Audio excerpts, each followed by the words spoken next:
Hello, my name is Dr. Luigi Gnudi. I work as a reader, consultant in diabetes and endocrinology at King's College London in the Department of Diabetes and Endocrinology, and I'm currently the head of the unit for metabolic medicine.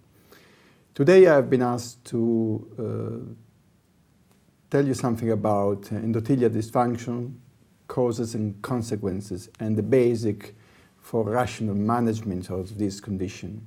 I basically tell you a little bit the story of the endothelium, and throughout my talk I will go through 4 major points.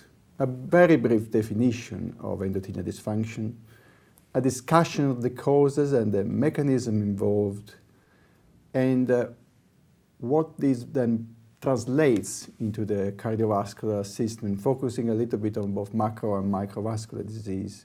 And this will lead us together towards the understanding of potential treatment or pathways that can be targeted and therefore translate what we know, the mechanism, into some help for the patient. Let's start with the definition of endothelial dysfunction.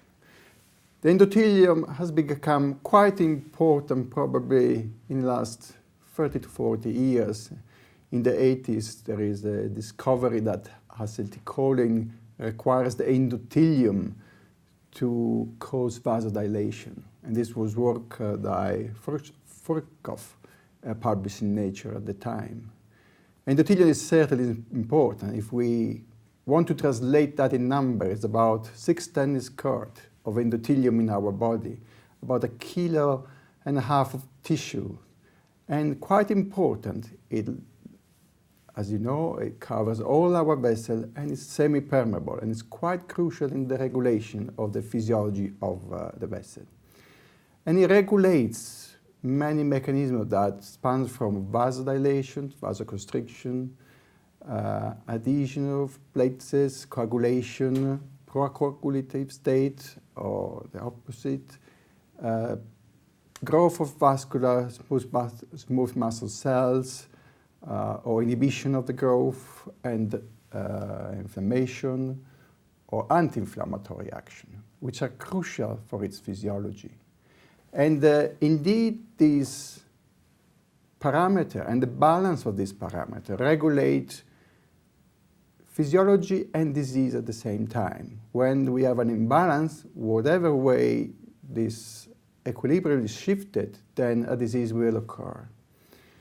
And so is the role of the clinician or the investigator, the scientist, is to understand this mechanism and try to keep this balance right. I will try to point at one very important concept, that in biology, the equilibrium is important.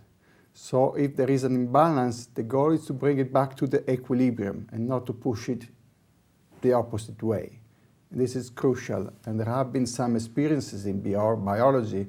For example, if you look at VEGF and its treatment in cancer or other disease, really the balance is important. Too much of any of this pathway or too little of any of this pathway will result in something not appropriate, not functional for the biology of the vessel. Control of vascular tone certainly depends on many factors. Some of them are predominant in health, some of them are predominant in disease, and you see on this slide some of the examples. Predominant is probably the right way. Again, there is always a balance, shifted towards one or the other direction, causing and translating to a phenotype. So, clearly, alteration of any of these pathways will result in an excess vasodilation, an increase of an inflammatory state, and an increase in the thrombotic property. This is endothelial dysfunction. The endothelium is not functioning and will result in a phenotype that we see in our patient. This is also paralleled by an increased permeability of the vessel, by the apoptosis of the endothelial cells, and then vascular dysfunction. Now, how does it happen? When do we find endothelial dysfunction? And I think in these slides, we really try to summarize in one word what it's all about.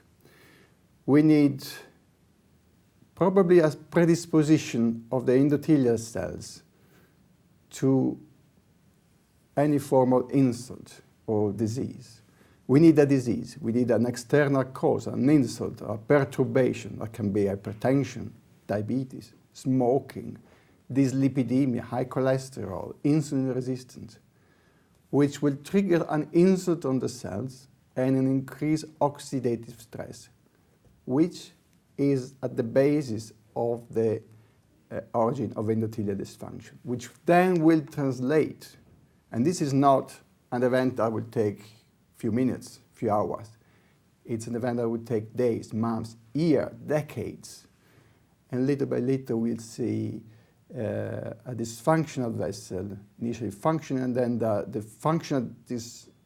initial functional alteration will then progress and translate in a more anatomical alteration of the vessel. But we'll go on, we'll touch on this later on in the talk.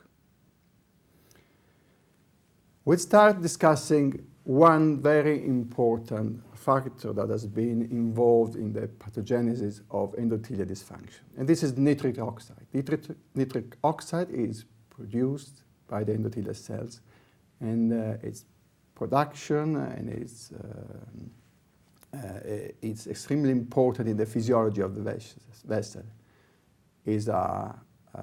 Nitric oxide determines vasodilation, inhibits platelets aggregation and adhesion, inhibits vascular smooth muscle cells growth, and is anti-atherogenic. So it's the good guy here. What happens in physiology is that hormones will bind the cells, the endothelial cells, such as acetylcholine or bradykinin, you name it, and will activate endothelial nitric oxide synthase, which, using tetrahydrobiopterin available in the cells, will produce from L-arginine and NADPH nitric oxide and L-citrulline. Nitric oxide will then diffuse to the vascular smooth muscle cells, activate soluble guanidate cyclase, and promote relaxation and vasodilation. At the same time, nitric oxide will act on many different other pathways, and for example, will inhibit the conversion of angiotensin I to angiotensin II in the local renin-angiotensin system on the vessel wall. Now, the activity of endothelial nitric oxide synthase is crucially regulated by the availability of tetrahydrobiopterin, or BH4, which can exist in the cells in a reduced form and oxidized form. When a perturbation hits the endothelial cells, namely smoking, namely high cholesterol, namely hypertension, diabetes, anything, an insult, a perturbation will cause an increased oxidative stress, which in turn will combine with nitric oxide and forming peroxynitrates, which together with other reactive oxidant species will oxidize BH4.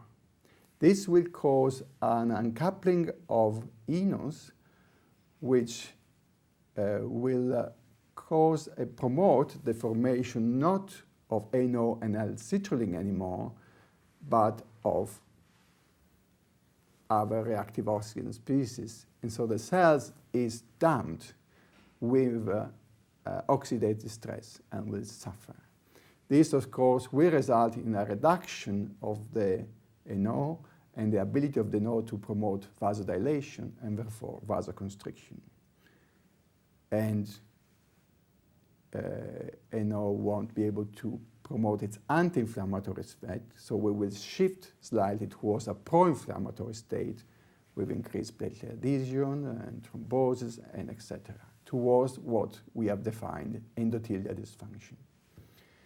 It's important to remember also where are the other sources of oxidative stress. Uncoupling of endothelial nitric oxide synthase can increase the production of reactive oxidative species, but also we have to remember that the pathway of oxantin oxidase or NADPH oxidate per se, which is, for example, activated by angiotensin II, is a very important source of free radicals in the cells, and the cyclooxygenase pathway. All this, as you see in these slides, leads to vascular dysfunction, endothelial dysfunction. And this, as I was mentioning to you before, NO is central to this, and the availability of BH4 is crucial. Important is the slides, as you see, that peroxynitrate can cause an increase of PARP.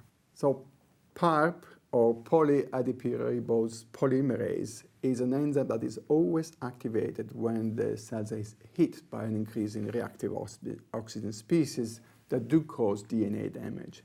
And PARP is involved in DNA repair. Through intracellular mechanism and metabolism of NAD, PARP also determines inactivation of glyceraldehyde 3,4-phosphate dehydrogenase. And has it been described by Brownlee in a seminal paper in 2001, and you will see that in the next slide, published on diabetes. This causes an accumulation of substrate in the upstream step of the glycolysis with activation, for example, of the PKC pathway, diacylglycerol PKC pathway, increase of the exosamine pathway with enzymatic glycosylation of protein, increase of the sorbitol pathway and the methylglyoxide pathway. All these pathways are in a way bad for the cells if the insult is chronically hitting the cell.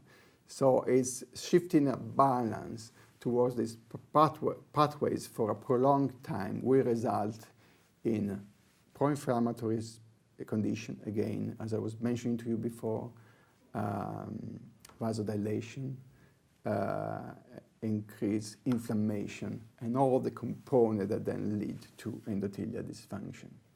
This is also true for diabetes, for example, and that's where Professor Brownlee extrapolated this very interesting hypothesis, which has also then been proven, and it's all about excess of substrate, increased oxidative stress,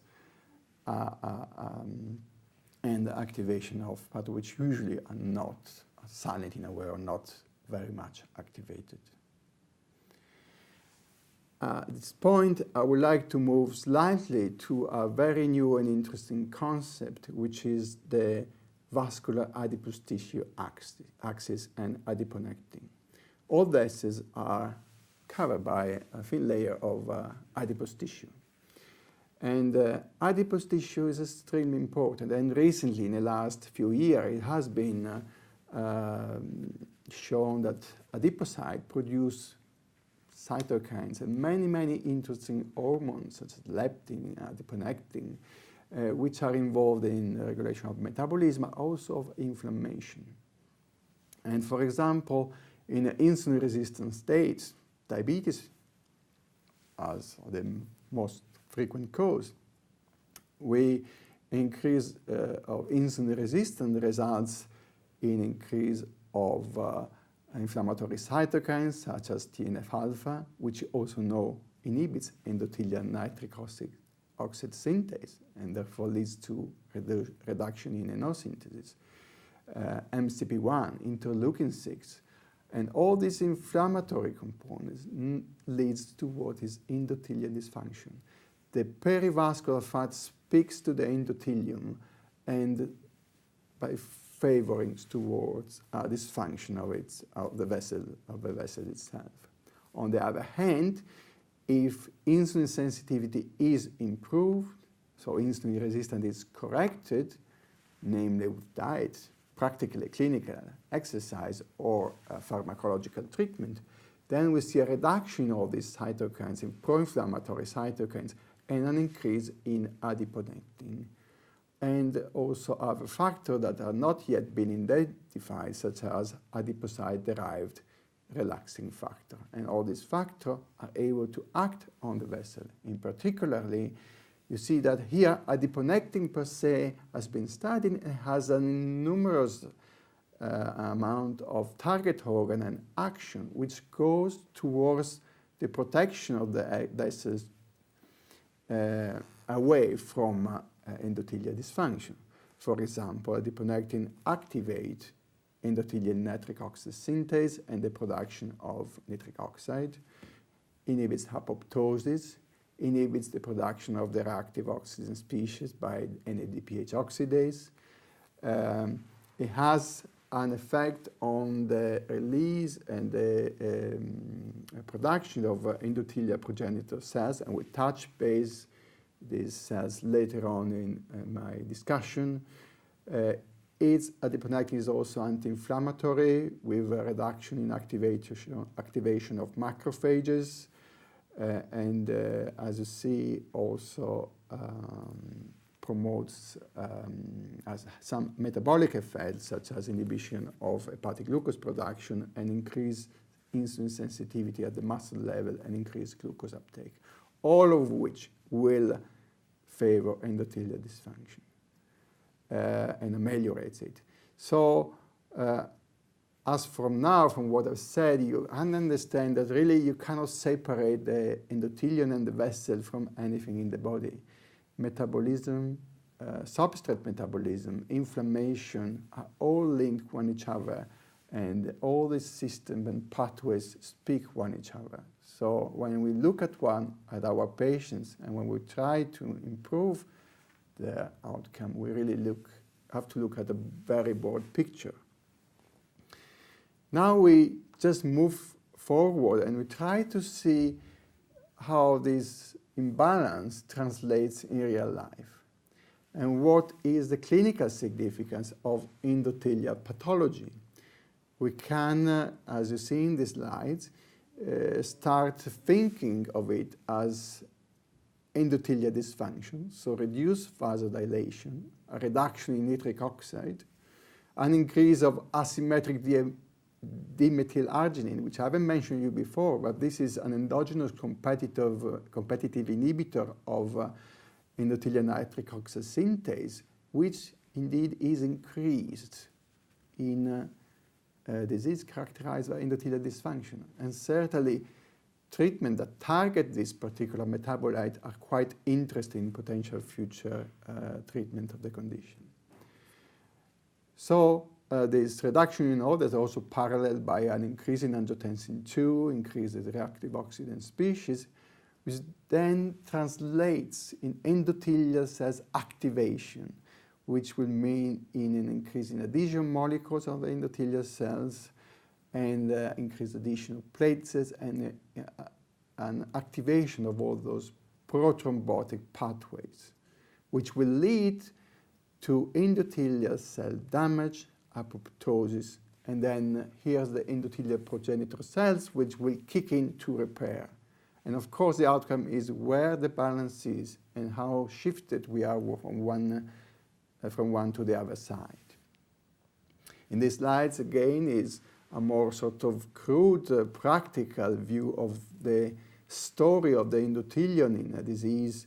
And as I was mentioning before, is the environment that kicks in first with the perturbation, smoking, lipids, dyslipidemia, hypertension, diabetes, and then leads to an increased oxidative stress. And remember, these insults are chronic, and that's very important. If we have smoking for a day, it won't cause endothelial dysfunction because the cells, actually the mechanism that are activated in the cells are mechanism of repair. It's when the insult is chronic that then generates this imbalance, which will result in endothelial dysfunction.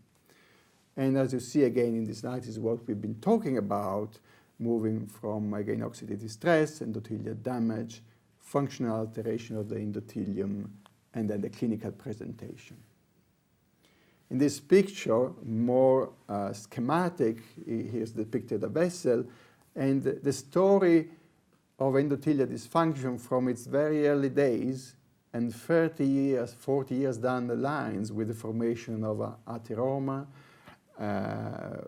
formation of thrombi, and really the outcome, the unstable angina and the myocardial infarct, the stroke, the transitory ischemic attack, the claudication, the cardiovascular death. And really, as you can see, this is a very slow process, so we have really a lot of time in which we can intervene, and I'm sure that if we pick this process in the early phases, it's quite important to then prevent. It's always better to prevent than intervene, and so it will be crucial to understand when endothelial dysfunction kicks in. So it's then the day when we need to intervene. In these other slides, there's a little summary, if you want, of the mechanisms that are involved in the progress, the story that moves from endothelial dysfunction to hypertension. And now one can ask, is what comes first? Is hypertension first and then endothelial dysfunction, or vice versa? This is still an open chapter, but actually it appears that normotensive individuals with a strong family history of hypertension do have endothelial dysfunction before development of hypertension. So there is probably, as I was mentioning to you at the beginning, a predisposition of each individual towards a certain perturbation that then will favor one or the other to develop a certain degree of disease under the endothelial dysfunction. Again, as you see, crucial is nitric oxide amount and the activity of enos, and the uncoupling of enos, and in parallel also the excess of angiotensin II, which we know is a vasoconstrictor, but also a pro-oxidative stress compound. We move a little bit now we spoke about big vessel, we spoke about MI, we briefly spoke about hypertension, and I want to move briefly to smaller vessels and to the kidney in particular, and microalbuminuria. And we know that microalbuminuria, in a few words, is an altered permeability of the glomerular filtration barrier, and it results in the presence of protein in the urine, which is something that we don't want to see, and it reflects a leakage of these capillaries.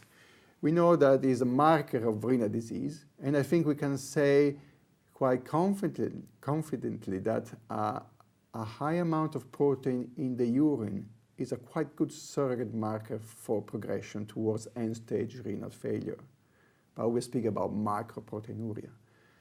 Microalbuminuria, so albumin in smaller amount, remains a marker of renal disease, but importantly also of cardiovascular disease.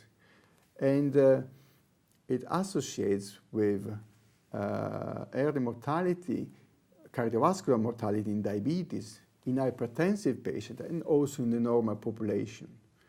Yet, microalbuminuria should not be considered as a surrogate marker, but still can help us having an idea and a flavor, if you want, of the phenotype of the patient sitting in front of us. So, certainly very useful. And there have been some important discussion, if you want, in the past. Is microalbuminuria the same as endothelial dysfunction? Well, two things.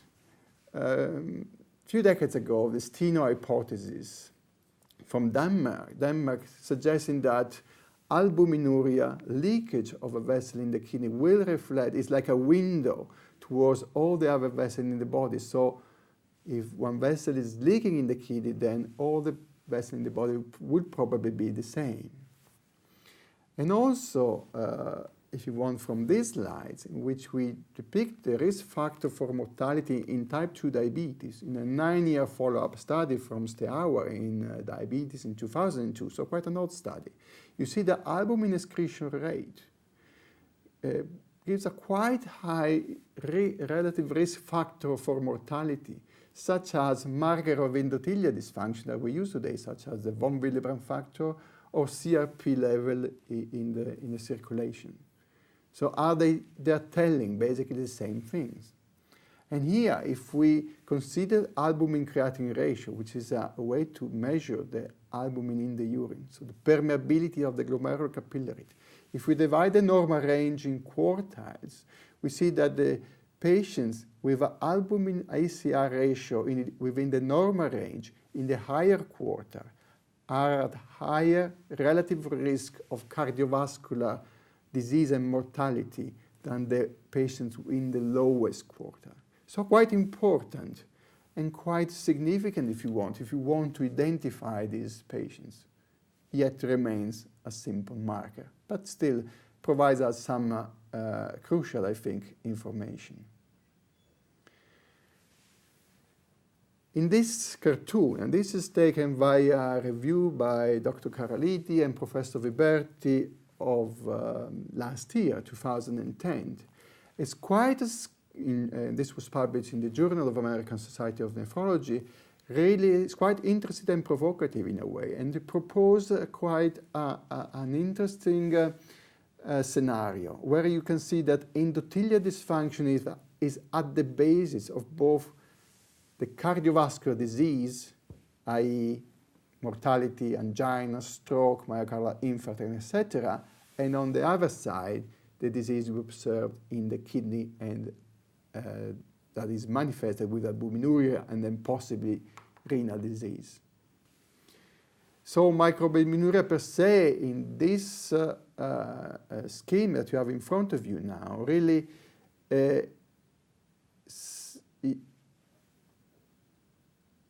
is more linked to the kidney and not as much at the cardiovascular disease per se.